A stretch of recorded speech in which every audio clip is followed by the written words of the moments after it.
기도하겠습니다.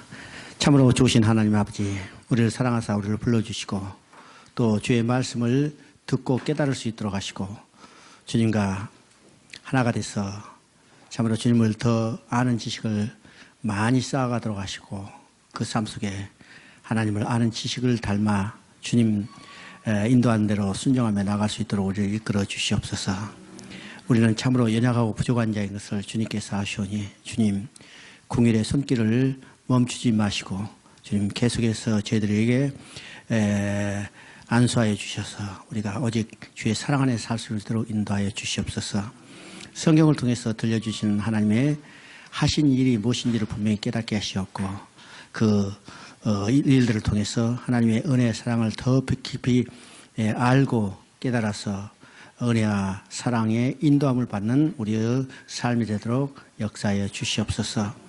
오후 시간에도 주님의 말씀이 갈망하고 삼하는 우리 심령 속에 폭포수처럼 부어지도록 주여 축복하여 주시옵소서.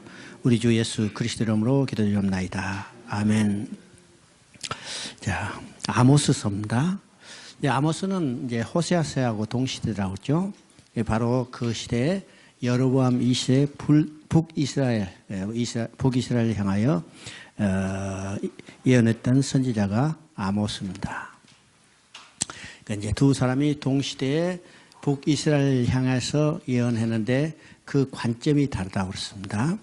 호세아는 사랑의 관점에서, 그 다음에 아모스는 공의의 관점에서 활동하는 선지자예요. 여러 가지가 있지만은 아모스의 특징은 세 가지로 이야기했어요. 아모스 특징은 공의를 강조합니다. 하나님의 대표적인 속성이 뭘까? 그렇죠? 하나님의 대표적인 속성은요, 공의예요. 공의. 사랑도 대표적인 속성이지만은 또 공의도 대표적인 속성이에요. 공의는 어떤 것인가? 법이 제대로 시행돼야 해요.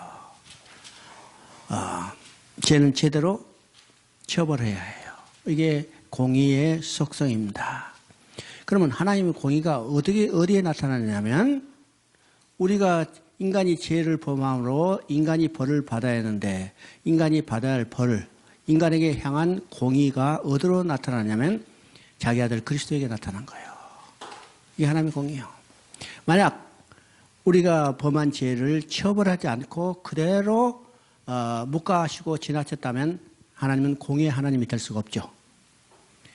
이 땅의 제일 문제는 사법이 제대로 시행되지 않는다는 뜻이에요. 사법이 제대로 시행되어요. 그죠? 공평하게 사법이, 이 내용들을 아모스서에서 그대로 낱낱이 이야기하고 있습니다. 오늘 이 시대에 가장 적합한 선지서의 내용이 뭘까 하면요, 이 사회를 향한 예언의 활동에 가장 적합한 내용은 아모스서에 있습니다. 아모스서예요. 그래서 이 아모스서의 첫 번째 특징은 공의를 강조해요. 하나님의 대표적인 속성이 공의에 있습니다. 공의. 그 다음에 두 번째 아모스서의 특징은 형식적인 종교의식을 배제하는 겁니다. 그죠? 형식적인 종교의식을 배제해. 우리가 신앙생활을 오래 하다 보면요, 형식적인 종교로 흐르기 쉬워요. 형식적인 종교. 우리 주일 예배 매일 주마다 주일 예배 드리는데, 야, 예배 열심히 참석한다.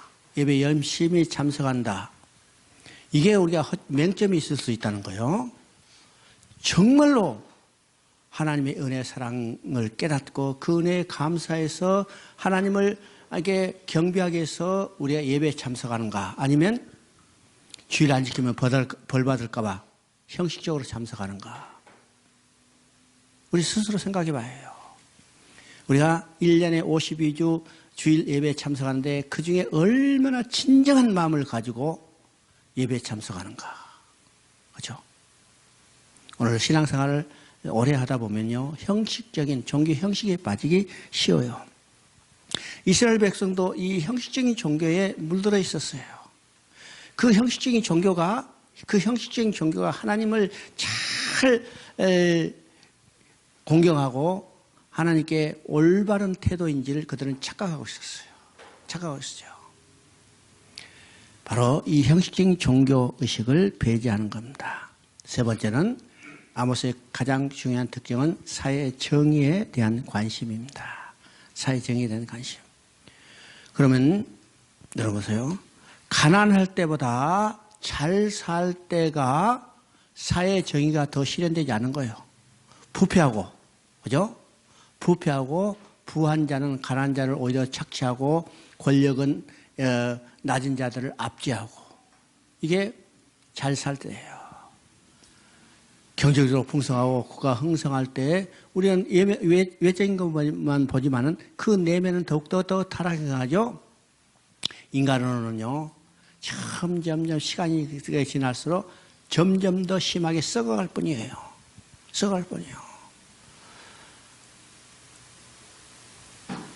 그래서 이 어두운 시대, 사회적으로 지금 혼란한 시대, 부패한 시대에 하나님은 아모스라는 이름 없는 한 선지자를 불러서 그때 지도층과 선지자, 제사장 이 사람들에게 지금 사회 정의를 외치는 겁니다. 이것이 아모스서의 특징입니다.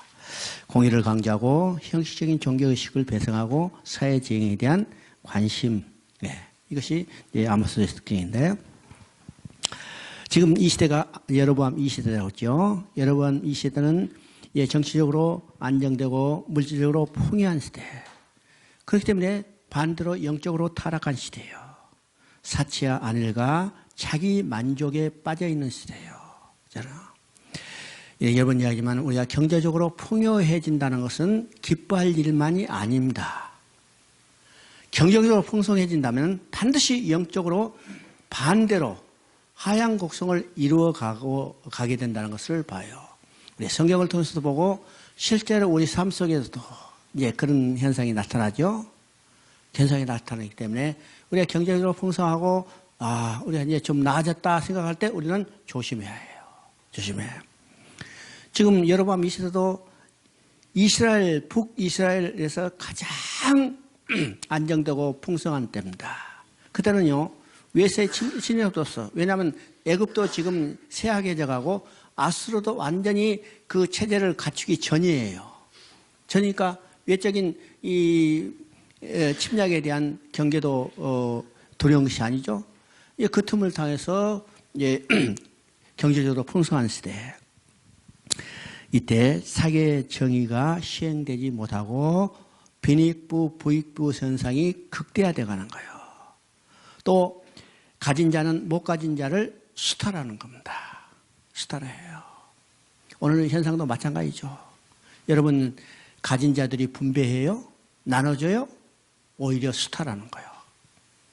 그 수탈은요, 조금 가진 사람이 더 조금 가진 사람을 수탈하는 그 정도가 아니라 그냥 몽땅 갈쿠리로 긁어가 버리는 거죠. 긁어가 버려요. 그러니까 현상은 어떻게 돼요? 빈익부가 더 심해지는 겁니다. 심해지는 거. 또 강자가 약자를 압제하며 인권을 유린한 거예요. 인권을 유린한 거예요. 오늘 인권이 유린되는 것은요, 우리가 북한 인권 하지만 그것은 아주 그냥 다 나타나는 거예요. 그냥 뭐 말할 필요도 없죠. 다 객관적으로 드러나지만은 오늘 이 사회에 인권이 제대로 보장되느냐 생각해봐야죠. 오늘 이 시대에 우리가 볼 때는 인권이 자유로운 것 같지만 인권이 제대로 보장되느냐 우리 생각해봐요. 이것이 당시 아모스 시대에 아모스 선지자를 불러서 여로보암 이 시대에 아모스가 활동했던 시대의 사회상입니다. 오늘 이 사회상은요, 오늘 이 시대의 사회상과 동일해요. 동일해. 우리는 그래서 아모스서를 좀 깊이 새겨볼 필요가 있습니다. 왜 그럴까? 아모스 시대, 이 시대에 가장 적실한 하나님이 사람을 보내서 예언했기 때문이죠. 하나님께서는요, 이때 이름 없는 사람, 그죠? 이름 없는 특고하에 하는 이름은 한 목자에 불과한 아모스를 선지자를 세워서 사회를 고발하게 하고 지배계급을 책망하고 있습니다. 우리가 7장 14절 15절을 읽어보면 아모스가 누구인가를 이야기해요. 아모스서 7장 14절 15절 한번 읽어보십니다.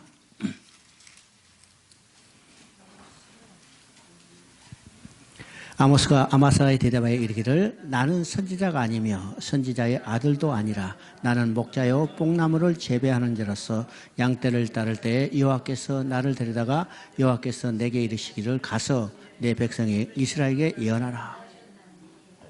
그저 오늘 말씀은 아주 시골 벽천에 있는 한 이름 없는 사람을 데려다가 그 사회에서 하나님의 말씀을 대언하라는 거야. 대언하죠.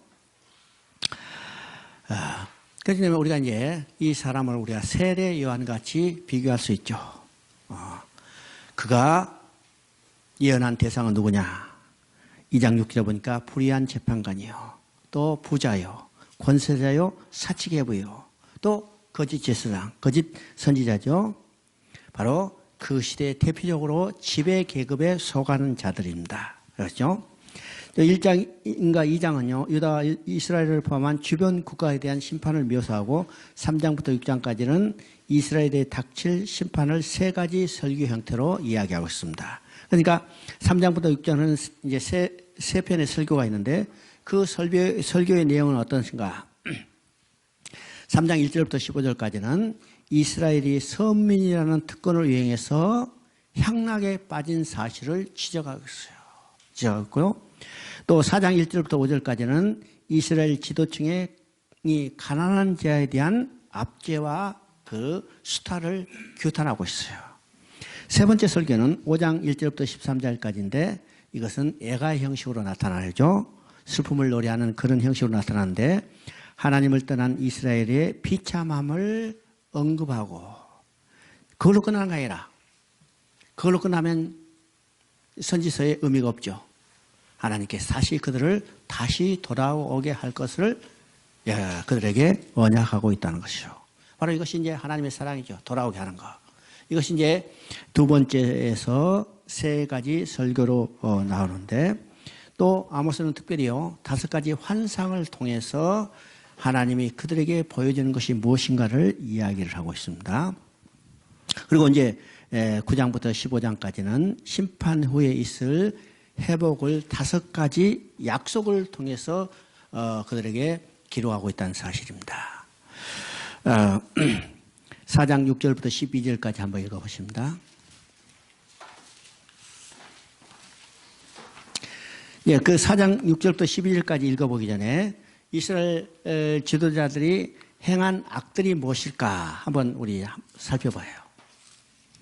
2장 6절 한번 읽어보십니다. 2장 6절 여호와께서 이와 같이 말씀하시되 이스라엘의 서너 가지 죄로 말미암아 내가 그 벌을 돌이키지 아니하리니 이는 그들이 은을 받고 의인을 팔며 신 한 켤레를 받고 가난한 자를 팔며. 자, 그렇죠? 지금 어떻게 했어요? 신 한 켤레를 주면 궁핍한 사람을 사고 팔 수 있었어요. 신 한 켤레 값이 얼마나 됐겠어요? 이걸 하면 가난한 사람들이 부자들이요 마음대로 그를 사고 팔 수 있는 거예요. 참 놀라운 이야기죠. 또 2장 7절을 보니까 가난한 사람의 머리에 있는 티끌까지도 부자들이 털어가는 거예요. 그렇죠? 가난한 사람의 머리에 있는 티끌까지도 가난한 사람이 탐을 내고 그걸 털어가는 거예요. 얼마나 심한 수탈을 이야기하고 있어요. 2장 8절을 보니까 아들이 한 여인을 두고 왕래했어요. 야, 이거 족보 어떻게 세우죠? 한 여자를 두고 아들이 왕래했어.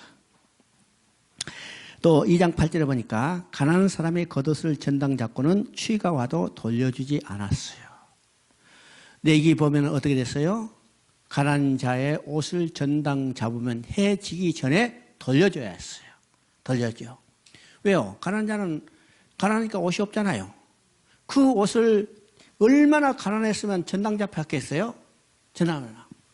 그러면 저녁이면 나는 이제 그쪽이 잘 모르겠지만은 하여튼 들으면요 낮에는 뜨겁고 밤에는 춥잖아요. 오늘 우리도 마찬가지요. 낮에는 뜨겁고 밤에 추워지는데 옷이 없으면 어떻게 해요? 옷이 없으면 체온을 유지하고 잘못하면 죽을 수도 있죠. 그렇기 때문에 저녁이 되면 해지기 전에 전당 잡은 옷을 돌려주라고 했는데 지금 어떻게 했어요? 가난한 사람의 겉옷을 전당 잡고도 추위가 와도 돌려주지 않았다. 2장 8절에 보니까 우상의 신당에서 받은 벌금으로 술이나 처마시고 놀았다는 거예요. 그렇죠? 어제 너희 여기 보니까 뉴스 보니까 안전처 장관으로 내정된 사람이 구판에서 놀고 있어요. 구판에서. 광화문 구판에서. 나는 그 광화문 여기에서 그 굿을 벌렸다는 사실로 참 놀라운 일인데, 행자부. 옛날로 말하면 총무처 장관이요. 총무처 장관이 그 구판에서 딱 쓰고 앉아있어. 이게 오늘 이 시대죠. 이 시대예요. 2장 12절을 보니까 또 2장 12절 그러나 너희가 나실 사람으로 포도주를 마시게 하며 또 선지자에게 명령하여 예언하지 말라 하였느니라.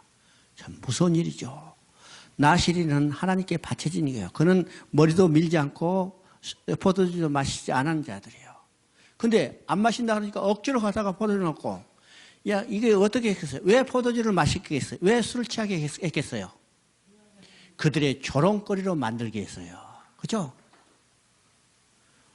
여러분 쉽게 얘기하면 목사 데려다가 술 진탕 먹고 이게 술 취해가지고 헛소리 하면 얼마나 재밌겠어요? 이건 코미디죠. 이게 이 시대의 모습이에요. 또 예언하지 말라. 예언하지 말라 그러죠. 3장 10절을 보니까 3장 10절 한번 봅니다. 3장 자기 궁궐에서 보화과 겁탈을 쌓는 자들이 바른 일을 행할 줄을 모르느니라. 여호와라. 자기 궁궐에서 오늘 이 시대에 똑같은 모습들이 계속해서 반복되는 겁니다. 또 3장 13절을 한번 읽어봅니다. 3장 13절 주 여호와의 만군의 하나님이 말씀해 나를 증거하라. 15절 읽어봅니다. 15절 겨울궁과 여름궁을 치리니 상하궁들이 파괴되며 큰 궁들이 무너지리라. 여호와의 말씀이라. 자, 지도자들이 여름궁과 겨울궁을 만들어놨어요. 한 궁도 유지하기가 참 얼마나 백성들이 피땀 흘려요. 근데 여름궁과 겨울궁, 여름에 더우면 시원한 데로 가서 요거, 또 겨울에 추우면 따뜻한 데로 가서. 내가 이제 중국에 갔을 때 저 기주성이라는 아주 중국의 산골짜기를 갔어요. 이제 곤명에서 기차를 타고 거기 가는데 밤차로 한 20시간 정도 가야 그 기주성 산꼭대기예요. 그거는 계속해서 산이니까 기차가 제대로 달릴 수 없어. 전화를 걸 수가 없어요. 굴, 그러죠. 굴 계속해서 하는데.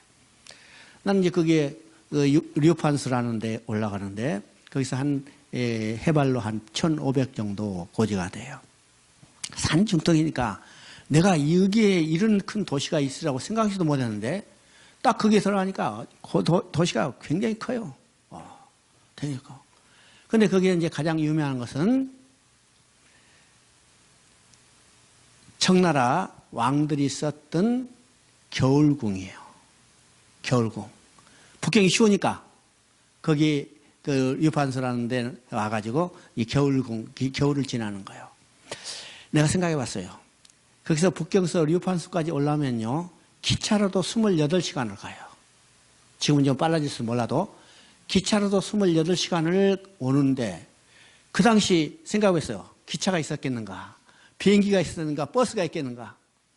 왕이 옮기려면 우리가 쉽게 하면 과마 타고 올라가고, 그 사람만 움직인 게 아니라 많은 신하들이 움직이고 또 거기에 보급품이 옮겨져야 하고, 한 사람 움직이는데 얼마나 많은 사람이 이게 애쓰고 고생하고 또 국력이 낭비될까 생각해 봤어요.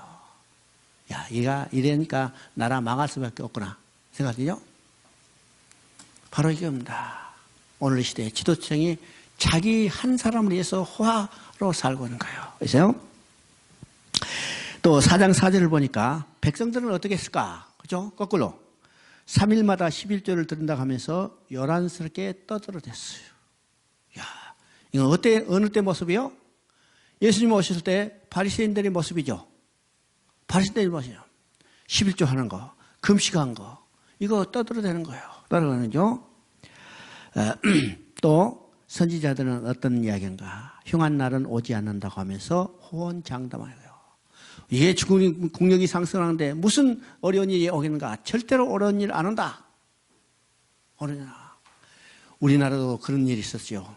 오공화국 때 국풍으로 국문이 상승하는 거. 그렇죠? 어려운 일이 오지 않을 거라고 다 이야기해요. 그래서 6장 6절을 보니까 포도주를 대접으로 마셨다고 그랬어요. 포도주를 대접으로. 그러니까 대접으로 마실 포도주, 그 사람들이 마신 포도주가 어느 정도의 포도주였겠어요? 어느 거. 여러분이 마실 정도의 포도주는 포도주라고 하지도 않아요. 그렇죠? 포도주 한정에 중국에 이제 부패를 다 척결 하는데 어떤 사람 뒷조사를 쭉 해보니까 포도주 한 병에 2천만 원짜리가 있어요. 물론 그게 뇌물성도 있겠지만은 하여튼 포도주 값을 계산했는데 포도주 한 병에 2천만 원짜리. 이 정도는 마셔야지. 그래야 포도주라고 그러죠. 그러니까 이 시대가 참 얼마나 부패하는 것을 이야기하죠.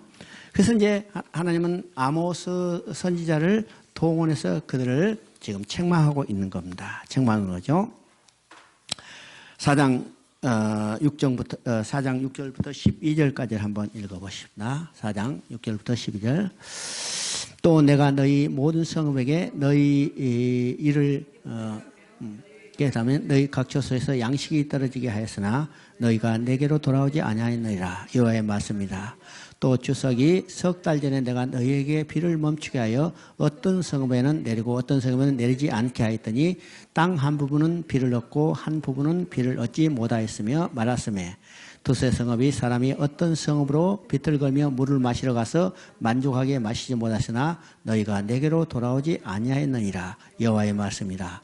내가 곡식을 마르게 하는 재앙과 깐부기 재앙으로 너희를 쳤으며 밭종이로 너희 많은 동산과 포도원과 무화과 나무와 감람나무를 다 먹게 하였으나 너희가 내게로 돌아오지 아니하였느니라. 여호와의 말씀이라. 내가 너희 중에 전염병 봉해를 애굽에 산 것처럼 하였으며 칼로 너희 청년들을 죽였으며 너희 말들을 노략하게 하여 너희 진영에 악시로 코를 찌르게 하였으나 너희가 내게로 돌아오지 아니하였느니라. 여호와의 말씀이라. 내가 너희 중에 모든 성읍 무너뜨리기를 하나님이 내가 소돔과 고모라를 무너뜨린 것 같처럼 하였으나 너희가 불붙는 가운데 빼낸 나무 조각같이 되었으나 너희가 내게로 돌아오지 아니하였느니라. 여호와의 말씀이라. 12절. 그러므로 이스라엘아 내가 이같이 내게 행하리라. 내가 이전 내게 행하리니 이스라엘아 내 하나님 만나기를 준비하리라. 여기서 지금 읽은 것은 내가 다 이렇게 계속 읽은 거예요. 그렇죠? 한 절만 읽은 게 아니라 계속해서 읽은데 여러분이 읽을 때 반복되는 말이 뭐예요? 돌아오지 않았단 말이에요. 돌아오지 않았어요. 지금 하나님이요 그들에게 여러 가지 방법으로 표적을 보여주시고 돌아오게 하겠는데 그들은 돌아오지 않았다는 거예요. 오늘 이 땅에도 우리가 마찬가지입니다. 여러 가지 방법으로 하나님이 우리에게 경계를 하고 있지만은 돌아오지 않았어요. 돌아오지 않았어요. 하나님은 돌아오게 하기를 원하시죠. 돌아오기를 원하시는데 돌아오지 않았어요. 선지서의 가장 핵심은 돌아오라는 데 있어요. 돌아오라. 그러면 돌아오라고 했는데 돌아오지 않는 그들을 어떻게 하실 건가? 버려두실까? 아니요. 돌아오지 않는 그들을 하나님이 친히 돌아오게 하신다는 거예요. 돌아오지 않는 그들을 하나님이 친히 돌아오시는 거예요. 이것이 선지서의 아주 중요한 내용이죠. 내가 돌아오게라. 하나님이 돌아오게 해요. 누구를 통해서? 예수 그리스도를 통해서 돌아오게 하는 거예요. 그래서 계속 말하죠. 돌아오라 하였으나 돌아오지 않았어. 양식이 떨어지게 했어요. 비를 멈추게 해서 가뭄이 있게 했어요. 또 깐부기가 깐부기 재앙으로. 여러분 깐부기 재앙 아시죠? 깐부기 재앙. 농사 다 하고 나면 그냥 그 시커먼 것이 딱 붙어. 이 깐부기 재앙. 농사 다 망치는 거죠. 깐부기 재앙을 내렸으나 돌아오지 않았어. 전염병을 보냈어요. 자, 그러면 우리 삶에서 환경 가운데 여러 가지 이제 일들이 나타나죠. 그러면 그건 의미가 뭐예요? 하나님께 돌아오라는 하나님의 신호라는 사실을 우리가 깨달아야 합니다.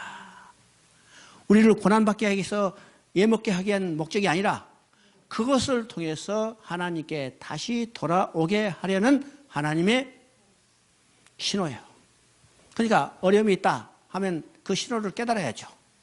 그 신호를 깨닫고 우리는 어떻게 해요? 하나님께 돌아가야 해요. 돌아가야 해요. 돌아오지 않으면 어떻게 해요? 돌아오게 해서 하나님은 더 강한 징계를 내리신다는 것을 이야기하죠. 돌아가. 자, 우리가 12절에 중요한 말을 합니다. 그러므로 이스라엘아 내가 이와 같이 내가 하니라. 내가 이것을 내게 행하니 이스라엘아 내 하나님 만나기를 준비하였어요. 어떤 사람이 오고 마지막 때에 하나님 만나야 해요. 그렇죠? 하나님 만나지 않을 사람은 아무도 없어. 반드시 하나님을 만나. 그러면 그 하나님을 만날 때 어찌해요? 하나님을 만나는 데는요 양면성이 있어요. 그렇죠?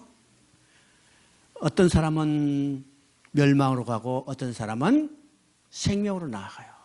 반드시 하나님을 만나는데 이 양면성이 있어요. 양면성 있죠? 성경이 바로 이 양면성을 이야기한다고 했어요. 악인과 의인으로 나눠지고 그 종말들은 생명과 사망이라는 이 양면성을 이야기하죠. 구원과 멸망이라는 이 양면성을 해요. 누구도 하나님 앞에 하나님을 만나가 되는 때가 있는데 그는 멸망과 구원이라는 두 양면에 부닥치게 되는 겁니다. 우리가 생명으로 나아가기 위해서 하나님께 나아가느냐 아니면 멸망으로 나아가기 위해서 하나님을 만나느냐 이 양면성이 있는데 그러면 무엇을 통해서 그것이 나눠지는가? 하나님이 그 백성을 돌아오게 하기 위해서 보내준 예수 그리스도를 믿느냐 믿지 않느냐 이거예요. 다른 아무 조건이 없습니다. 아무 조건이 없어요. 오직 하나님이 돌아오게 하기 위해서 보내신 예수 그리스도를 믿느냐 믿지 않느냐. 예수 그리스도를 믿을 때 그를 어렵다 얘기해 주시고 그를 하나님께 다시 돌아오게 하는 거예요. 그는 은혜 보좌 앞에 앉게 되는 거죠. 그 다음에 이제 5장 24절 한번 보십니다. 5장 24절. 오직 정의를 물같이 공의를 마르지 않는 강같이 흐리가리라. 아모스를 통해서 하나님이 백성들에게 요구하는 것은 정의와 공의를 할 수 있어요. 5장 7절에 정의를 쓴 쑥으로 바꾸며 공의를 땅에 던지는 자들이라 하시고 5장 24절에 오직 정의를 물같이 공의를 마르지 않니 물같이 흐르게 할지니라. 그러면 정의와 공의가 물같이 흐르는 나라는 어느 나라면 곧 메시아 왕국이에요. 예수님이 통치하는 나라는 정의와 공의로 통치하는 나라라고 그랬죠. 이사야 선지자를 통해서 이미 이것을 이야기했어요. 이사야 9장 6절 7절에 이는 한 아기가 우리에게 낳고 한 아들이 우리에게 주신 바 되는데 다윗의 위에 앉아서 그 나라를 굳게 세우고 자금 이후로 영원토록 공평과 정의로 그것을 보존할 것이다. 예수 그리스도에서 다스리는 나라는 공의와 정의로 다스리는 나라입니다. 만군의 여호와 여호심이 반드시 이를 이루실 것이라고 했어요. 그러니까 하나님은요 창세 때부터 창세 전부터 계획된 하나님의 구원 계획을 반드시 성취하는 하나님이에요. 그 성취하는 하나님은 예수 그리스도를 통해서 잃어버린 자기 백성을 찾아서 예수 그리스도에서 통치되는 공의와 정의가 실현되는 나라를 실현할 겁니다. 오늘 이 땅의 현상을 보고 우리가 실망할 게 아니라 마지막 때 하나님은 반드시 예수 그리스도를 통해서 통치하는 그 공평과 정의가 실현되는 메시아 왕국이 건설될 것을 우리가 바라보고 소망하며 그것을 향해서 전쟁하는 우리의 신앙의 삶이 되어야 해요. 7장 7절 한번 봅니다. 또 내게 보이신 것이 이러하니라. 다림줄을 가지고 쌓은 담 곁에 주께서 손에 다림줄을 잡고 서셨더니. 자, 이제 아모스는 5개의 환상을 보여줬다고 그랬죠. 그 5개의 환상은, 첫 번째 환상은 뭐냐면 7장 1절에 황충의 환상이에요. 황충이요. 황충의 환상은, 황충은 무엇이에요? 메뚜기요. 그렇죠? 지금 요엘서에도 메뚜기가 완전히 그냥 갉아먹은 이 내용을 여호와의 날이라고 그랬죠. 여호와의 날.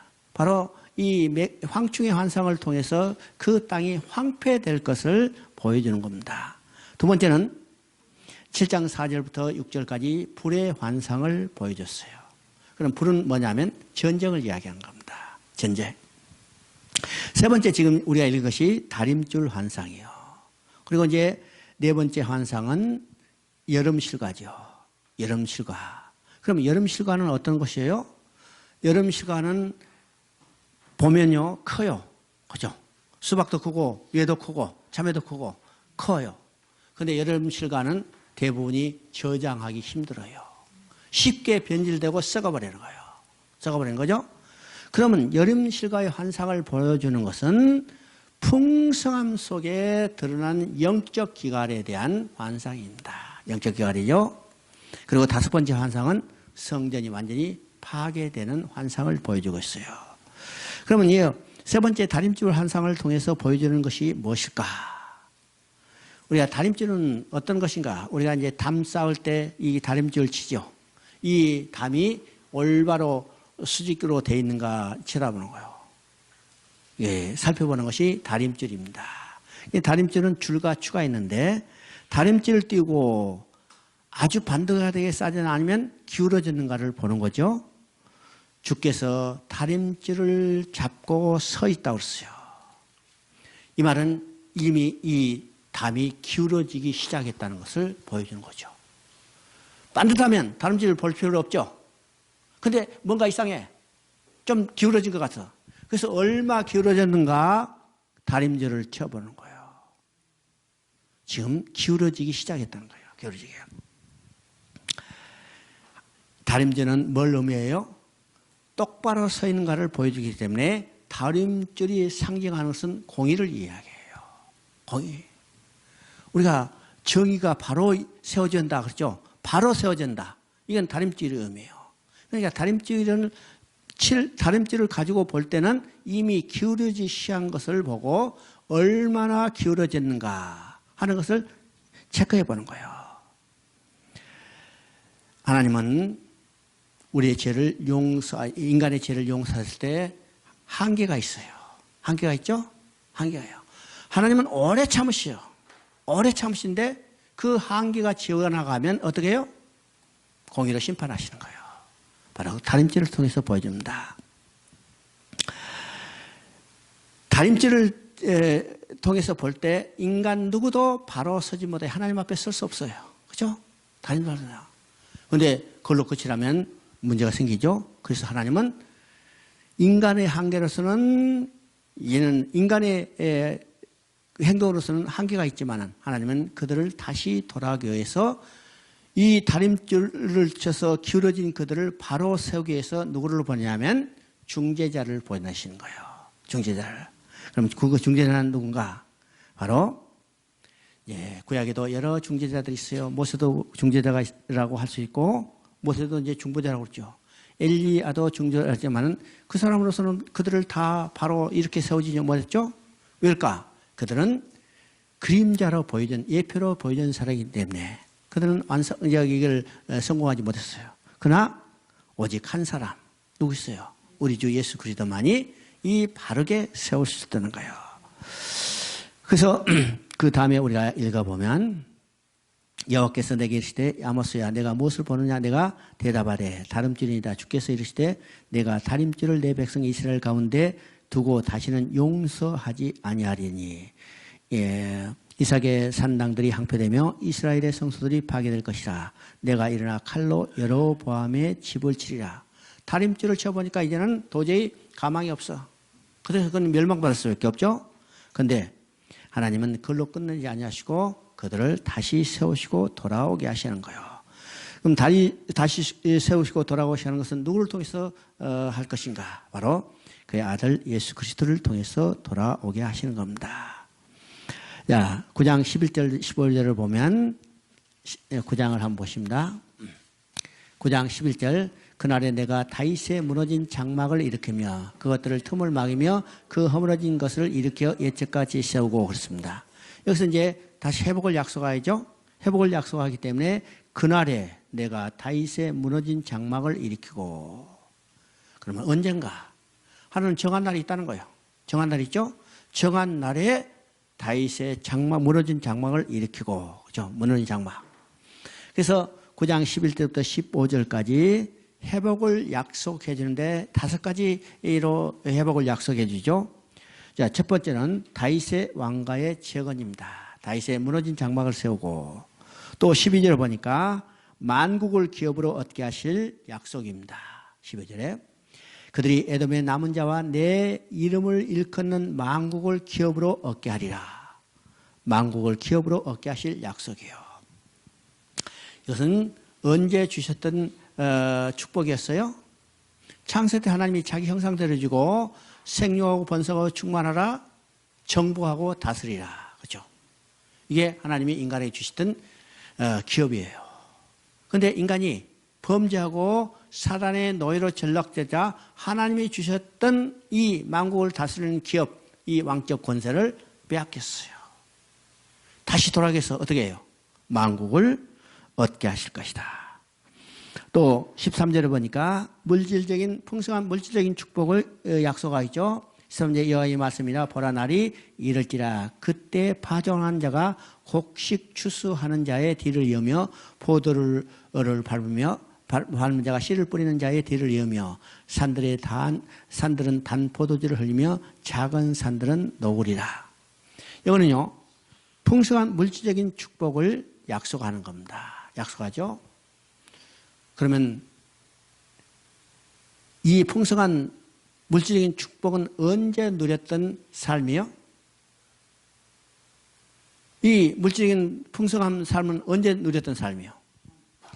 에덴 동산에 떠나기 전에, 쫓겨나기 전에 에덴 동산에 하나님과 함께 살면서 누렸던 물질적인 축복이에요. 그렇죠?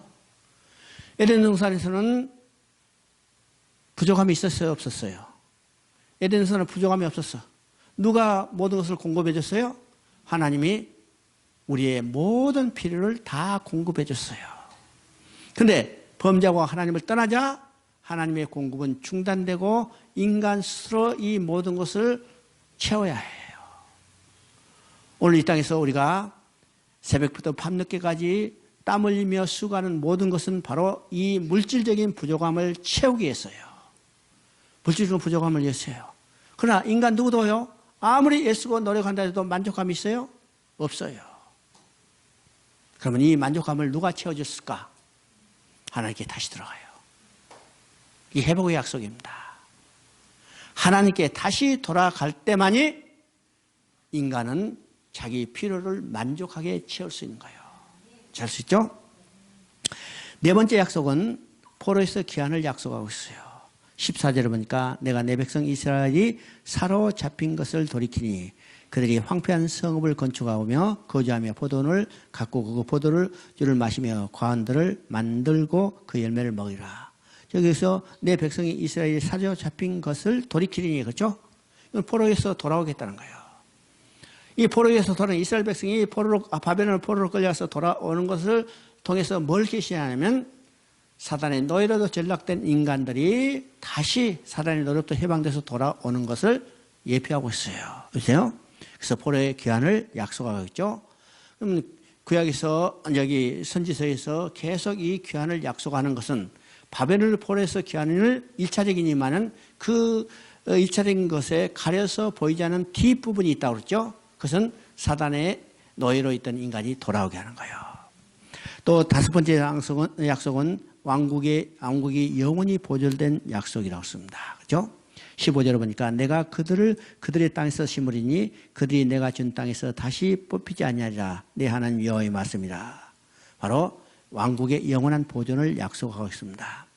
이 5가지의 약속에 대한 것을 한마디로 말하면 복음 시대에 임할 풍성한 은혜를 약속하고 있는 거예요. 약속한 겁니다. 누구를 통해서 이거 이루어지죠? 모든 것이 예수 그리스도를 통해서 이루어질 것에 대한 말씀이죠. 예수님이요. 내가 다윗의 장막이라고 했습니다. 다윗의 장막을 일으키리니, 그죠? 다윗의 장막이란 하나님께서 다윗에게 세워준 언약을 상징적으로 말씀하고 있어요. 이게 눈에 보이는 가시적인 건축물을 세우는 게 아니라, 구조물을 세우는 게 아니라 다윗의 장막이라는 말은 다윗에게 약속한 언약을 상징적으로 이야기인데 이것을 세워주겠다는 거죠. 지금 이스라엘 백성이 하나님의 언약을, 하나님을 떠나서 우상을 숭배하고 하나님의 법도를 지키지 않으므로 이 다윗에게 준 언약은 무너졌어요. 그러시죠? 이것을 누가 세우냐면 하나님 자신이 다시 세우는 거예요. 다시 세우는 거.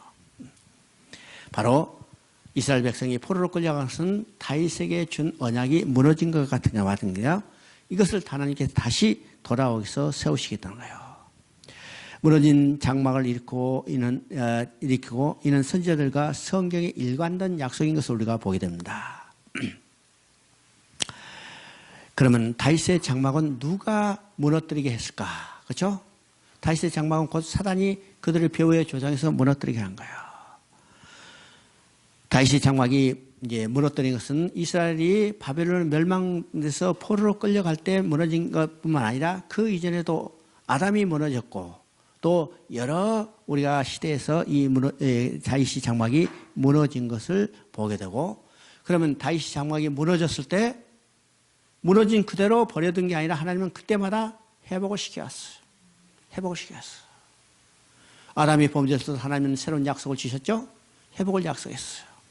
다 바벨론 포로로 갈 때 그들을 회복을 약속뿐만 아니라 사단의 포로로 끌려가서 무너진 다윗의 장막이 하나님이 다시 일으키는데 누구를 통해서 일으킨가? 예수 그리스도를 통해서 일으켜 세우시는 겁니다. 다음에 오바다서를 한번 보십니다. 오바다서.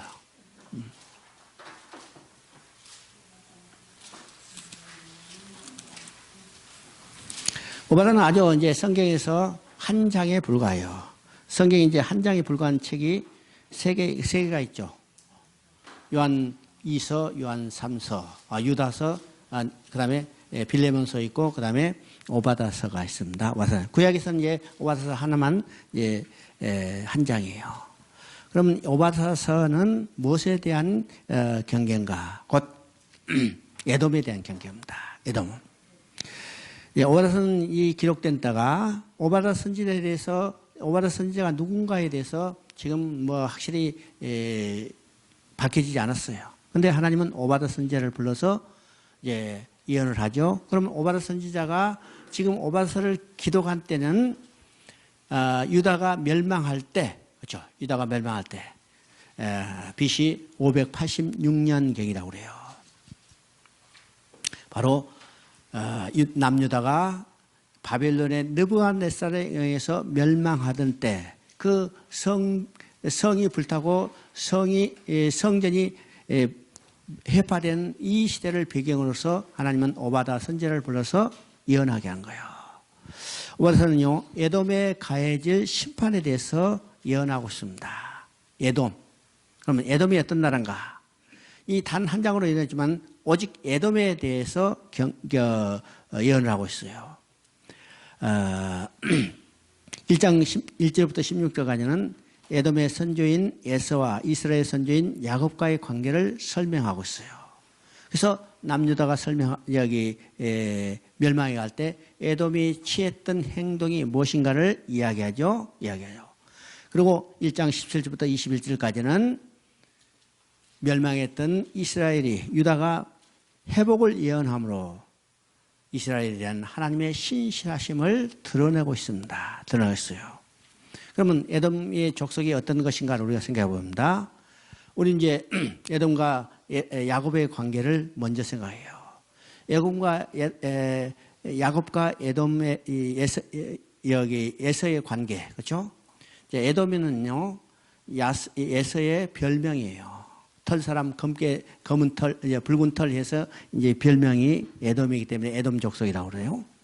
그러면 지금 에서와 야곱이 관계는 어떤 관계인가? 그렇죠? 이건 원수의 관계죠. 그렇죠? 원수의 관계.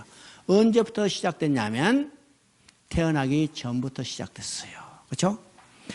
창세기 25장 23절에 보니까 하나님이 리브가에게 뭐라고요? 내 복 중에서 두 아이가 지금 싸운다고 그랬어요. 싸운다고 했어요. 두 민족 두 민이 내 복 중에서 나누리라. 이 말씀은 그 근본이 첫 복음인 창세기 3장 15절부터 시작되는 거죠. 두 족속 두 민족으로 나뉜다고 했어요. 그리고 그 말씀에 너의 후손도 여자의 후손과 이제 뱀의 후손과 원수가 되리니 이미 아담의 범죄로 인해서 두 족속, 두 민족으로 나뉠 것을 저기 선언하고 있습니다. 그래서 이 두 민족, 두 족속은 어떻게 나눠질 것인가? 그렇죠? 어떻게 나눠진가? 이게 하나님의 주권적인 선택이라는 사실을 우리가 보게 되는 거죠. 하나님의 주권적인 선택. 어떤 자격이나 공로가 있어야 아니라 주권적인 선택이에요. 그러면 왜 하나님은요, 두 민족, 두 족속으로 나누실 건가? 우리는 그것부터 생각해 봐요. 안 나누면 좋을 것 같은데. 나누잖아요. 나눠. 근데 나눈 것이 은혜라는 사실을 알아야 합니다. 나누지 않으면 어떻게 돼요? 나누지 않으면 모두도 뱀의 후손이요. 이해가 돼요? 왜요? 의인은 아니 하나 없으면 모든 사람이 다 죄인이요. 나누는 것이 은혜예요. 나누는 것이. 그래서 모든 사람이 죄인이고 모든 사람이 뱀의 후손이 되지만은 하나님은 그 가운데 나눠 가지고 어떤 것을 만들어 줬어요? 여자의 후손을 만들어요. 그를 통해서 하나님은 구원 계획을 성취해 가는 겁니다. 언제 어떤 조건이 있어? 이건 어떤 자격이나 공로가 없이 하나님의 주권적인 선택이라는 것을 통해서 선택이라는 것을 계시하기 위해서 창세기 25장에 야곱과 야소가 복중에 나뉜 것을 이야기합니다. 태어났다면 어떤 조건이나 자격을 볼 수도 있죠? 왜요? 태어나면 잘생긴 거, 건강한 놈 태갔다. 비리비리 하나면 안 태겠다. 이렇게 할 수도 있지만 태어나기 전이에요. 그러니까 태감받은 자와 버림받은 자는 이미 하나님의 예정 속에 있는 거고 하나님의 주권이라는 사실을 우리가 보게 됩니다. 이것이 로마서 9장에 이야기하죠. 로마서 9장에. 바울이 자기 동족 이스라엘 백성이 오신 메시아를 거부하는 것을 보게 돼요. 그것을 보고 마음에 큰 근심과 걱정이 있다고 그랬죠. 오실 예수가 우리 민족 가운데 태어나는데 왜 이 민족이 우리 동족이 그 오실 메시아를 거부할까? 오실 메시아 예수 그리스도만 믿으면 우리가 다시 하나님께 돌아가서 복을 누리는데 많이 거부했어요. 그러니까 그것을 보고 가슴이 아팠죠. 가슴이 아파 지금 큰 근심을 걱정하는 건데 무엇을 깨달았어요? 혈통적으로 이스라엘이 다 이스라엘이 아니고 하나님은 이 혈통적인 이스라엘이 아니라 약속의 씨를 남겨뒀다고 것을 깨닫게 되죠. 누구를 통해서 깨닫게 되냐면 아브라함을 통해서 깨닫게 된 거예요. 아브라함의 자녀가 둘이 있었어요. 이스마엘과 이삭. 그런데 하나님은 이스마엘을 버리고 이삭은 태웠어. 이건 하나님이 혈육으로 태어난 게 아니고 약속의 자녀를 남겨두시거나 깨달았죠. 근데 어떤 사람이 그래요. 야, 그건 본처 아들은 태가고 첩의 아들은 버린 거 아니냐? 그랬더니 하나님께서 뭐라고 말씀하세요? 바울이 뭘 깨달았어요? 아니다. 야곱과 에서를 봐라. 똑같은 어머니에서 똑같은 날 태어났는데도 하나는 버림받고 하나는 태감받았다. 그렇죠? 그리고 복중에서 버림받고 태감받았다는 것은 이건 하나님의 절대적인 주권이라는 거예요. 하나님의 절대적인 주권. 그러니까 태감과 버림받은 것은 하나님의 절대적인 주권이에요. 절대적인 주권. 오늘도 우리가 하나님의 절대적인 주권에 은혜로 구원받은 남은 자들인 사실이에요. 은혜로 구원받은 남은 자들. 그죠? 로마서 11장 5절에 오늘도 은혜로 구원받은 남은 자가 있다는 거예요. 그 은혜로 구원받은 남은 자가 누구냐면 바로 우리들이에요. 여러분이요. 이건 우리가 어떤 자격이나 공로가 있어서 그런 게 아니죠? 절대적으로 하나님의 주권적인 선택이라는 사실이에요. 그럼 우리가 가장 큰 은혜는 뭐냐면 하나님이 나를 택하셨다는 데 있어요. 나를 택하신대. 이건 하나님의 절대적인 주권적인 택함이에요. 그죠? 자, 이미 이 창세기 20장에 두 족속으로 나누고 두 족속 사이는 원수가 되기 때문에 우리 창세기 27장에 보면 에서가 야곱을 죽이려고 해요. 야곱을 죽이려고. 이건 단순히 속아서 분했기 때문이 아니라 이미 창세기 3장 15절에서 이야기했던 두 사이는 나눠지고 두 사이에 원수가 되고 싸움이 있는데 여자의 후손이 태어나지 못하도록 뱀의 후손이 적대하는 사건 중에 하나예요. 하나죠? 자, 바로 에돔은 이 에서의 후손들이 세워진 족속이요. 이 후손들이, 그러면요, 실제로 보면 같은 어머니에서 태어난 쌍둥이잖아요. 쌍둥이에요. 쌍둥이인데, 우리가 인간적으로 볼 때는 협조하고 도와주고 유해줘야 할 것 같은데, 이 에돔 족속은 계속해서 야곱의 이 계열을 괴롭혀 왔어요. 괴롭혀하고. 지금 유다 족속이, 유다가 멸망할 때도 가장 결정적인 역할을 하는 것이 누구냐면 에돔 족속이에요. 자, 유다가 멸망할 때 우리 형제인데 도와주자 이렇게 하는 게 아니라 지금 바벨론의 군사력의 학자들은 이야기요. 바벨론이 예루살렘을 쳐들어올 때 제일 선두로 향도 역할을 하는 것이 누구냐면 에돔 족속이라고 그래요. 향도 역사. 그러니까 길 안 내자. 선두에 천병 역할을 하는 거죠. 에돔 족속. 하나님은 그것을 징계하는 거예요. 그 징계하는 내용이 바로 오바드서입니다. 오바드서.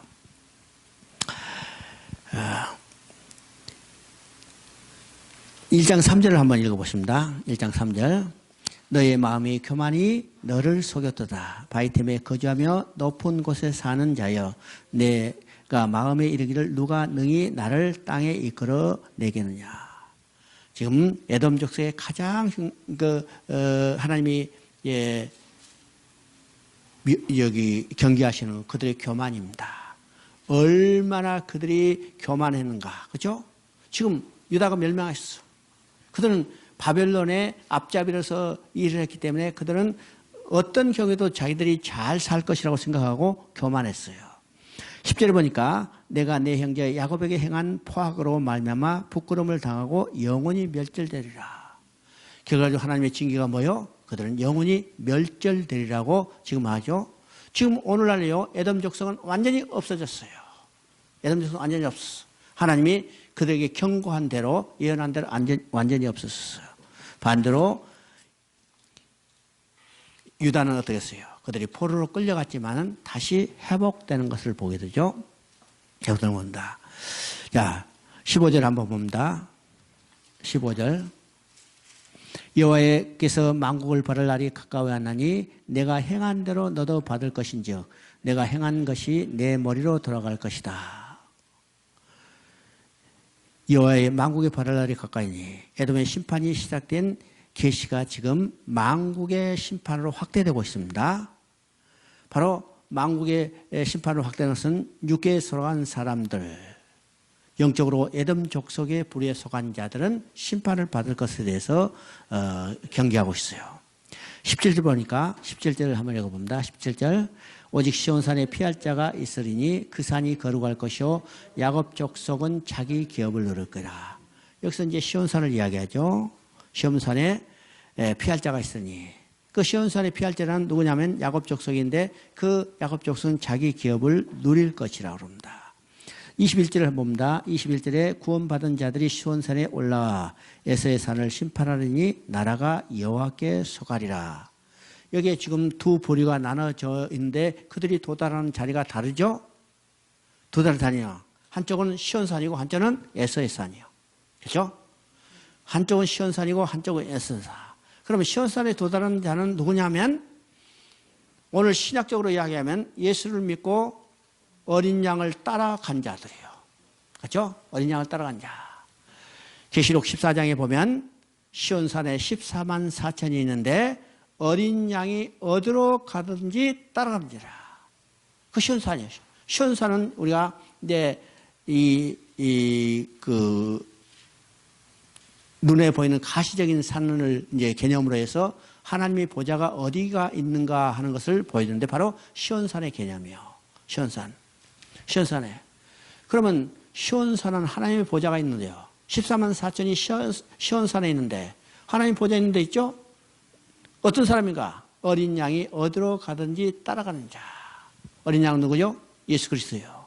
예수 그리스도를 믿는 자는 어디로 가는가? 하나님 보좌가 있는 시온산에 가는 거예요. 우리의 신앙의 목표 지점은 어디까지 가는 거냐면 바로 시온산에 가는 겁니다. 우리의 시온산이 우리의 바라볼 신앙의 목표 지점이에요. 히브리서에서도 똑같이 이야기죠. 너희가 머무를 곳은 시온산이요. 우리가 가야 할 곳은 시온산이라고 그러죠. 불붙은 시내산이 아니라 우리가 가야 할 곳은 시온산이요. 시온산. 그러니까 여기서 시온산에 구원받은 자들이 시온산에 올라왔어. 구원받은 시온산에 올라왔죠. 마지막 말이 오바스의 마지막 말이 나라가 여호와께 속하리라. 이 장엄한 성경으로 끝맺고 있습니다. 이것은 오바드서의 결론이고 성경 전체의 결론이기도 합니다. 우리도 나라가 여호와께 속하였으니, 나라가 여호와께 속하였다는 것은 하나님의 주권을 인정하고 나라라고 해야 할 때는 우리는 그의 백성인 것을 인정하는 거예요.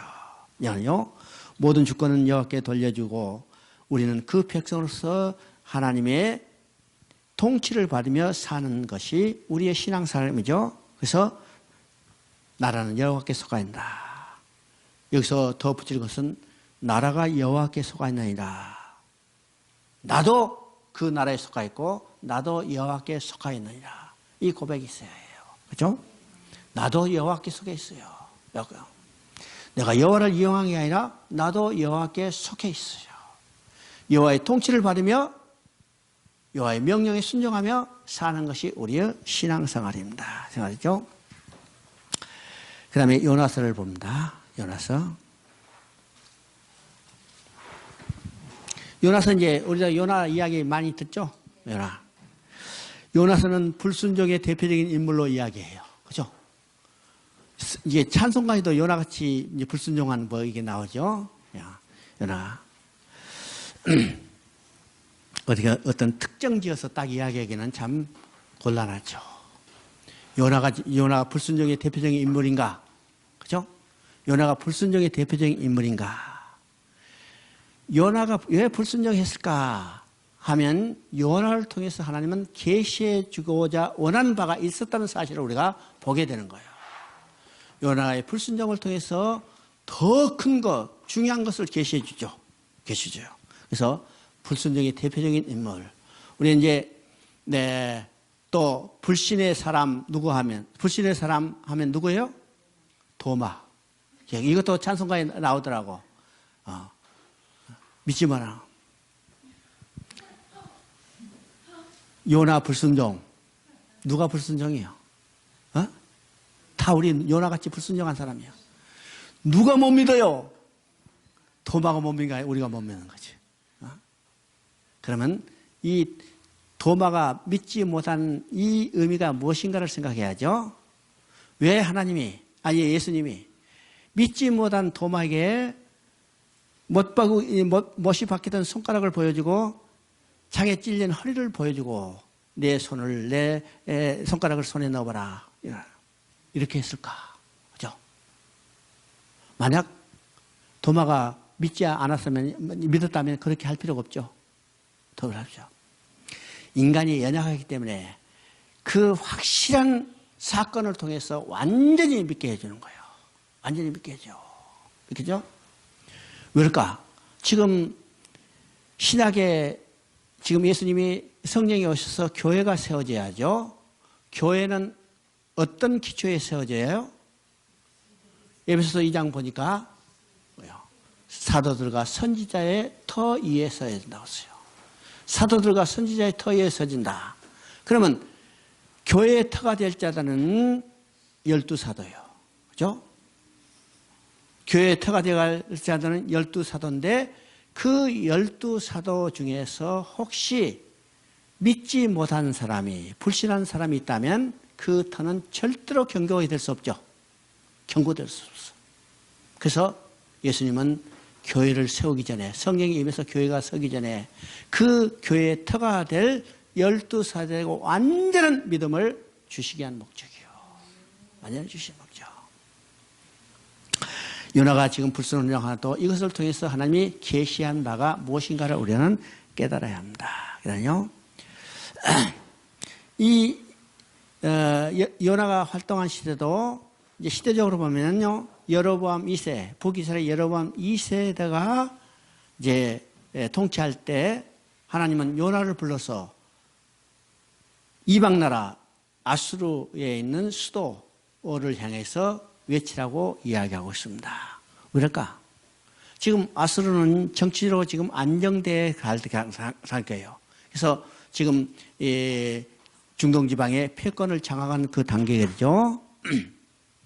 이 단계에서 요나를 통해서 그 백성 이방 나라 아수르도 니느웨도 회개하고 돌아올 것을 촉구하는 것이 요나서의 핵심입니다. 핵심이죠.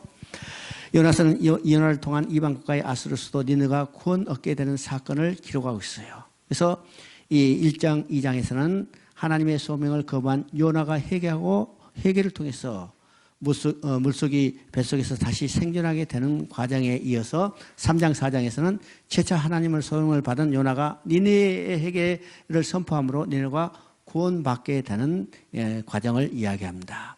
요나서 하면 우리가 대방으로 이방 민족의 구원을 위해서 지금 써진 성경이 요나서다 이렇게 생각하기 쉽지만은 이것보다 더 중요한 것이죠. 이방 민족을 회개하고 돌아오게 하는 그에 앞서서 지금 이스라엘이 회개하고 돌아오기를 촉구하시는 거예요. 그렇죠?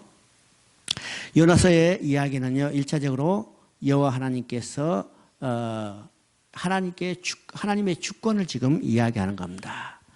요나에 대한 것은 그저 부차적이고 여호와 하나님께서 요나서의 전체 주인공이 돼서 그가 하나님께서 요나를 부르시고 불순종할 때 그들을 폭풍을 일으키시고 물고기를 준비해서 요나를 구출하시고 두 번째 기회를 주시는 거죠. 또 요나의 선포를 통해서 니느웨에 대한 진노의 손길을 보류하시고 마지막으로 박넓음과 벌레와 뜨거운 동풍을 통해서 자신의 방법으로 요나를 교훈하시고 요나를 들어서서 회개를 촉구하는 모습을 보여주는 것이 요나서의 이야기입니다. 요나서 얘기죠. 그래서 요나서는 근본적으로 이방의 구원에 대한 책보다도 전체적으로 회개하고 돌아오기를 촉구하는 하나님의 마음을 기록하고 있다고 우리가 보게 되는 거예요. 그러면 먼저 누가 회개하고 돌아오기를 촉구하냐면 먼저 누가 회개하고 돌아오시면 요나 자신이요. 불순종한 요나가 회개하고 돌아오기를 촉구하시는 거예요. 두 번째 누가 회개하고 돌아오기를 원하시냐면 요나가 선포해야 할 니느웨의 백성이 돌아오기를 촉구하시는 거죠. 마지막으로 뭘 하냐면 이것을 보고 이스라엘 자신들이 회개하고 돌아오기를 촉구하는 하나님의 마음을 기록하고 있어요. 그래서 우리가 일반적으로 요나서는 이방인에 대한 구원을 이야기한다 이렇게 이야기하지만 그것이 핵심보다도 돌아오지 않은 그들을 돌아오게 하시겠다는 하나님의 마음을 보여주고 있는 겁니다. 선지서의 가장 핵심은 뭐라고 써요? 돌아오라 그래요. 돌아오라. 계속해서 이야기죠. 돌아오라, 돌아오라, 돌아오라. 우리 아모스서에서도 지금 계속해서 돌아오라 그랬어요. 돌아오지 않는 그들을 버려두지 아니하시고 하나님이 친히 돌아오게 하시는 거예요. 돌아오게 했어요. 돌아와서 하나님께 돌아와서 하나님과 함께 사는 하나님의 계획과 목적을 이루어가는 데 있습니다. 1장 3절을 읽어봅니다. 1절부터 3절까지 한번 읽어봅시다. 여호와의 말씀이 아미떼의 아들 요나에게 임하여 이르시되 너는 일어나 저 큰 성읍 니느웨로 가서 그것을 향하여 외치라. 그 악독이 내 앞에 상달되었음이라 하시니라. 그러나 요나가 여호와의 얼굴을 피하여 일어나 다시스로 도망하리라 하여 욥바로 내려갔더니 마침 다시스로 가는 배를 만난지라. 여호와의 얼굴을 피하여 그들과 함께 다시스로 가려고 뱃삭을 주고 배에 올랐더라. 지금 하나님께서 요나를 불러서 니네에 가서 외치라고 그랬어요. 니네에 가라고 외치라 했는데 요나가 지금 어디로 도망가고 있어요? 다시스로 도망하려고 욥바로 내려갔더니, 그렇죠? 욥바로 내려갔더니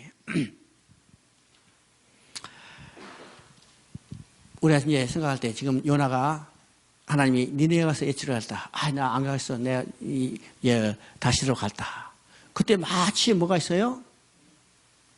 마치로 갔더니 딱 배가 있어. 요나가 할렐루야 했을 거예요. 야, 참. 이것도요, 하나님이 다 준비했겠다. 이렇게 생각했겠죠. 우리 잘 영적으로 분별해야 합니다. 우리가 실수할 때가 많이 있어요. 분별력이 없을 때는요, 하나님이 반대로 생각하면서 그것이 하나님 뜻인 줄 착각할 때가 있어요. 착각할 수 있죠. 그러나 근본적인 것에 우리는 원점으로 들어가서 하나님이 내게 명령하시 무엇인가? 뭐냐죠? 다시스로 가는 게 아니라 니느웨로 가는데 지금 요나는 다시스로 가면서 딱 욥바에서 배를 만나자 할렐루야. 그렇죠? 할렐루야. 우리 성경에 그런 사람들 많죠? 누가 있어요? 누가 있어? 누가 있었어요? 누가?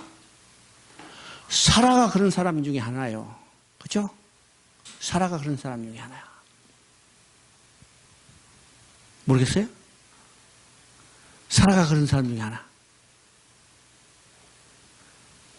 아브라함에게 내 후손이 하늘의 별같이 많이 되리라 그랬어요. 근데 10년이 지나도 자식이 없어. 10년이 자식이 없죠. 그래서 사라가 생각하기를, 야, 나는 이미 자식을 낳을 능력이 사라졌고 경수가 끊어졌기 때문에 능력이 사라졌고 이대로 끝나면 안 되겠구나. 자기 남편 아브라함을 보니까 아직도 자식을 낳을 능력이 있어. 그래서 생각하기를 뭐래요? 젊은 여자를 통해서 자식을 낳으면 자기 자식으로 생각해, 아브라함의 후손으로 생각했죠. 그래서 하가를 아브라함에게 줬어요. 자, 자기가 생각한 대로 지금 누구를 낳았어요? 이스마엘을 낳았어. 이스마엘을 낳자마자 어떻게 했어요? 사라가, 야, 하나님이 뜻대로 이렇구나. 경사났네. 그랬을 거예요. 그렇죠? 이건 하나님이 뜻을 행하는 것처럼 착각하고 있는 거예요. 하나님 뭐라고 써요? 이건 약속의 시가 아니라 내 육신의 시라고 했어요. 우리가 이게 착각할 때가 있어요. 사라도 기뻐하고 할렐루야 소리 찬양했을 거예요. 그러나 얼마든지 못 갔죠. 왜요? 하나님 뜻이 아니니까. 우리는 잘 분별해, 영적으로 분별할 수 있습니다. 요나도 마찬가지요. 욥바에 가니까 딱 배가 기다리고 있어. 얼마나 아주 제대로 된 거죠. 근데 하나님의 뜻을 거스렀기 때문에 어때요? 하나님이 바람을 일으켜서 풍랑을 한 거예요. 배가 파손되게 됐어. 자, 요나가 그러면 왜 니느웨로 가지 않고 다시스로 도망갔을까? 우리 요나의 마음을 한번 짐작해 봐요. 첫째는 이방을 멸시하는 월감 때문이에요. 우리만이 하나님의 백성이고 우리만이 구원받는데 왜 저기 이방 나라에 가서 외치라고 그럴까? 도저히 지금 이스라엘 백성으로서는 생각할 수 없는 이야기죠. 그들의 우월감과 자존심 때문에 내가 이방이 구원받는 것은 도저히 생각할 수 없어. 그래서 이방이 멸시하는 우월감 때문에서 니느웨로 가지 않고 지금 다시서 도망가요. 또 두 번째는 이스라엘의 대적 아수르 제국이 수도인 니느웨가 구원받는 것을 지금 싫어했어요. 지금 아수르는 지금 이스라엘과 적대 관계에 있는데 그들이 구원받는 것을 싫어하는 거죠. 싫어하죠.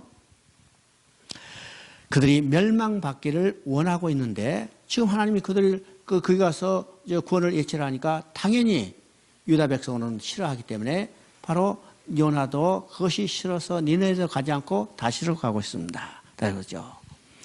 자, 이럴 때 하나님은 바람을 일으켜서 지금 요나가 타고 가는 배들을 파손하게 하는 겁니다. 자, 4장 6절에 보면요. 선원과 요나가 지금 하는 행동이 대비되어 있습니다. 요나는 하나님의 백성 이스라엘을 대표하고 있고 선원들은 누구를 대표하냐면 이방 사람들을 대표하고 있어요. 자, 이방인들은 지금 풍랑을 봐서 배가 파손되려 할 때 어떻게 했어요? 배를 가볍게 하라고 그 가운데 물건을 다 바다에 던지고 자기 신들에게 자기들을 구원하라고 요청하고 있어요. 요청하고 있어요. 근데 요나는 어떻게 했어요? 배 밑창에 들어가가지고 자고 있어요. 적어도 하나님을 믿지 않는 백성도 자기들이 섬기는 신에게 그들의 구원을 요청하고 자기들이 할 수 있는 최선의 일들을 하고 있어요. 하고 있는데 하나님 백성은 어떻게 해요? 배 밑창에 들어가서 잠을 자고 있는 거예요. 잠을 자요. 바로 이방인을 대표하는 선언과 하나님의 백성을 대표하는 이 요나의 행동을 통해서 비교해 주죠. 오늘 이 대한민국이라는 이 배가 지금 난파당하고 있어요. 난파당하고 있죠. 그러면 하나님의 백성은 어떻게 해요? 이 난파당한 이 대한민국이라는 배를 건져내기 위해서, 살리기 위해서 하나님 앞에 우리는 간절히 기도해야 해요. 우리가 할 수 있는 최선의 일은 다 해야 해요. 자세하죠. 이 대한민국의 소망은 오직 하나입니다. 오직 하나. 그건 뭐예요? 교회예요. 다른 말로 하면 예수 그리스도예요. 예수 그리스도. 하나님의 백성은 난파되어가는 이 배가 구원받을 수 있도록 우리는 소망을 외쳐야죠. 외쳐야 해요. 우리가 이제 사도행전 27장을 보면 어떤 내용입니까? 지금 바울을 호송하러 가는 이 배가 어떻게 됐어요? 광풍을 만나서 파손됐어요. 다 지금 죽어가는 거죠. 다 빠져 죽어가. 그런데 그 배 가운데 하나님의 사람 바울이 뭐라고 외치는가 봐요. 사도행전 27장을 한번 보십니다.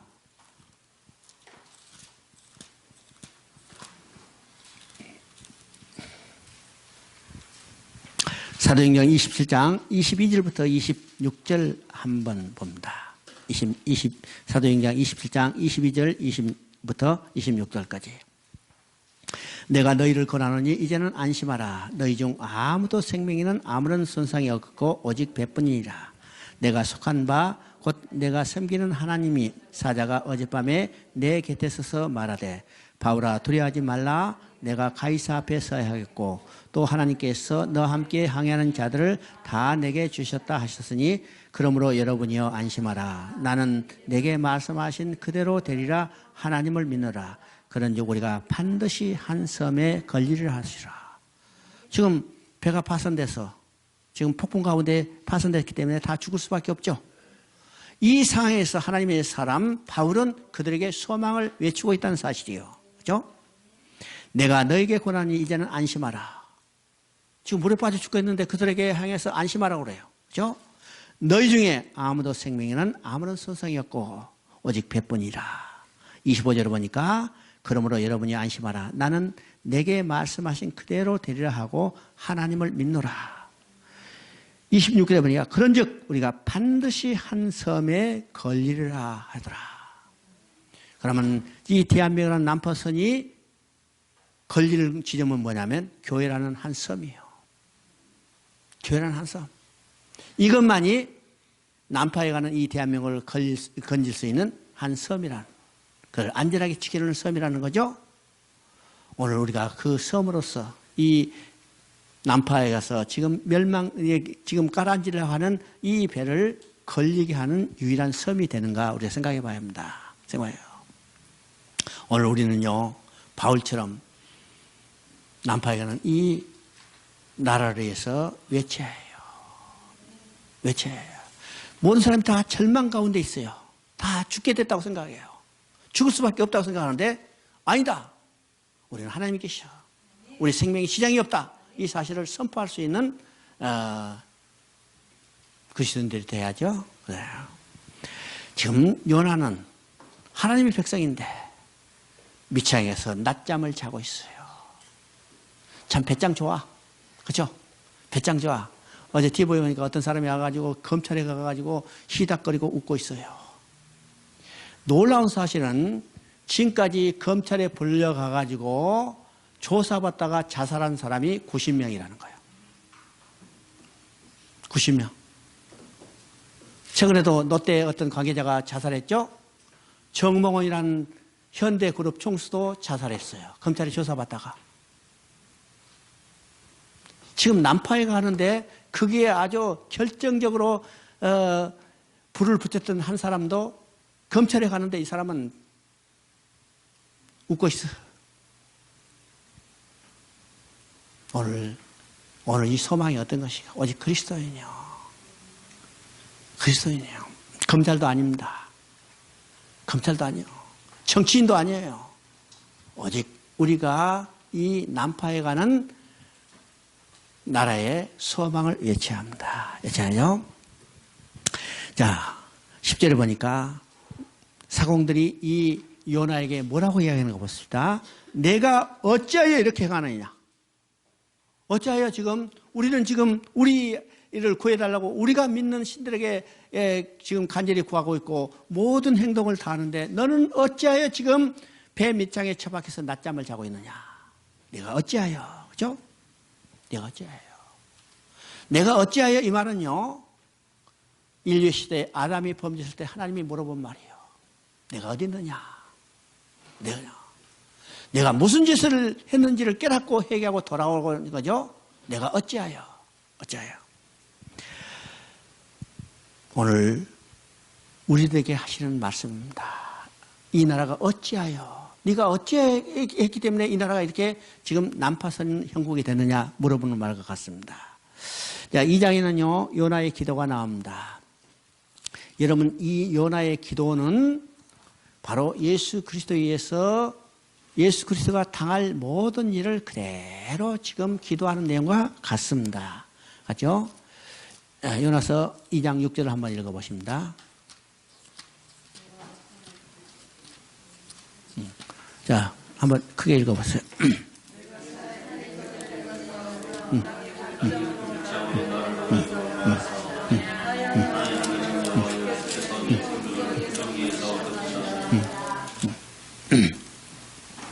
그 일이 2장 6절을 보니까 내가 산의 뿌리까지 내려가 싸우며 땅이 그 빗장으로 나를 오래도록 막사 싸우며 나의 하나님 여호와여 주께서 내 생명을 구덩이에 던지셨느니라. 이것은 예수님이 십자가에서 죽으시고 장사된 장면이요. 그렇죠? 장사돼요. 그 빗장으로 나를 오래도록 막아 싸우니 이게 예수님을 무덤에 가뒀고 이게 돌무로 막았죠? 내 하나님이여 주께서 내 생명을 구덩이에 건지셨나이다. 구덩이에서 건졌어요. 예수님은 무덤에서 다시 부활하셨죠. 7절에 보니까 내 영혼이 내 속에서 피곤할 때 내가 여호와를 생각하였더니 내 기도가 주께 이르사니 주의 성전에 미쳤나이다. 주의 성전에. 여기서 또 성전의 이야기죠. 주의 성전은 하나님의 보좌가 있는 곳이고 그 기도가 하나님께서 들으시고 요나를 어떻게 했어요? 물고기를 준비했다가 그 뱃속에 넣은 다음에 다시 육지에 토해내신 거죠. 이것이 바로 예수님이 누가복음과 예수님이 친히 증거할 때 내가 보여줄 표적은 요나의 표적밖에 없다고 이야기하죠. 요나의 표적. 바로 요한복음 11장 3절에 보니까 요나가 니느웨 사람들에게 표적이 됨과 같이 인자도 이 시대에 그러하리라 하심으로 하나님은 죽은 나사로를 살리셔서 표적을 삼으신 것 같이 니느웨를 표적으로 삼아 오고는 세대에 회개를 촉구하는 거예요. 그렇죠? 지금 예수님이 요나의 표적은 예수님이 십자가에 죽으시고 장사되고 다시 부활할 것에 대한 표적이고 이게 1차적인 표적이죠. 이건 요나의 표적일 뿐만 아니라 요나의 또 하나의 표적은 어떤 것이냐면 요나가 니느웨에게 회개하라고 외쳤죠. 그렇죠? 그러면 니느웨는요 왕으로부터 시작해서 채를 뿌리고 베옷을 입고 금식하며 회개했어요. 금식하며 회개되자 하나님이 그들을 지켜주셨어요. 그렇죠? 그러면 이것을 통해서 뭘 보여주냐면 이스라엘도 지금 악을 행하지만은 회개하고 돌아오면 하나님이 그들을 사해 줄 것을 보여주는 거예요. 사는 거예요. 이것이 요나의 표적은 두 가지미. 요나가 물속에 뱃속에 들어갔다가 살아난 것은 예수님이 죽으셨다가 장사해서 부활할 걸 보여주지만은 요나가 이 외침으로 니느웨가 회개하고 돌아온 것을 통해서 그 백성들이 회개하고 돌아올 것을 촉구하는 변화의 표적이라는 사실을 우리에게 말하고 있습니다. 말하고 있죠. 그래서 요나의 전체적인 것은 하나님이 그 백성을 회개하고 돌아오게 하는데 핵심이 있다는 사실입니다. 그래서죠. 3장 8절부터 10절까지 한번 읽어보십니다. 3장 8절부터 10절. 사람이 짐승인지 다 구부른 배를 이룰 것이요 힘써 하나님께 부르짖으며 것이며 각기 악한 길과 손으로 행포를 가지물 것이며 하나님의 뜻을 돌이키고 그 진로를 거치사 우리가 멸망하지 않게 하시리라. 그렇지 않을 줄 누가 알겠느냐 한지라. 하나님이 그들이 행한 곧 그 악한 길에서 돌이켜 떠난 것을 보시고 하나님의 뜻을 돌이켜서 그들에게 내리라 하신 말씀하신 재앙을 내리라. 회개하고 돌아오는 자는 재앙을 내리지 않겠다는 거예요. 그렇죠? 이것이 요나서의 핵심인 것을 보게 됩니다. 그럼 요나서에 계시되는 하나님은 어떤 것인가? 4장 2절 한번 읽어보십니다. 4장 2절. 여호와께서 기도하고 이르시되 여호와께서 내가 고개에 있을 때 일하겠다고 말씀하시지 않았느냐. 그러므로 내가 빨리 다시스로 도망하였사오니 주께서는 은혜로시며 자비로시며 노하기를 더디하시며 인애가 거치사 뜻을 돌이켜 재앙을 내리지 아니하시는 하나님이신 줄 내가 알았습니다. 하나님은요 재앙을 내리는 데 목적이 있는 게 아니라 구원의 목적이 있어요. 우리는 성경 전체를 읽을 때 이것을 알아야 합니다. 그래서 하나님은 어떤 하나님이냐면 은혜로시며 자비로시며 노하기를 더디하시며 인애가 크시다 그것을 돌이켜 재앙을 내리시지 않으시는 하나님인가요? 우리는요 하나님이 죄를 보면서 즉각 이게 심판하신 하나님이라 참고 기다리신 하나님이에요. 참고 기다리시고 기다리시다가 참을 수 없을 때가 되자 그때 심판하시는 거예요. 심판하는 거죠. 그래서 하나님의 속성이 뭔가, 이 하나님의 속성은요 성경에서 계속 반복되는 하나님의 속성이에요. 이 하나님의 속성은 어디에 제일 먼저 하냐면 출애굽기 34장 26절에 이 하나님의 속성이 나타나요. 또 민수기 14장 8절에도 이 하나님의 속성이 나타나요. 또 역대하 3장 9절에도 나타나고 느헤미야에서도 이 하나님의 속성이 계속해서 반복이 하고 지금 요나서에도 지금 이야기하죠. 로마서 2장 4절은 뭐라고 써요? 하나님의 인자심과 기름의 삶과 용납하심의 풍성함을 너희가 멸시하느냐. 하나님은 죄를 보면서 즉각 심판하신 하나님이라 오래 참으시오. 왜 오래 참으세요?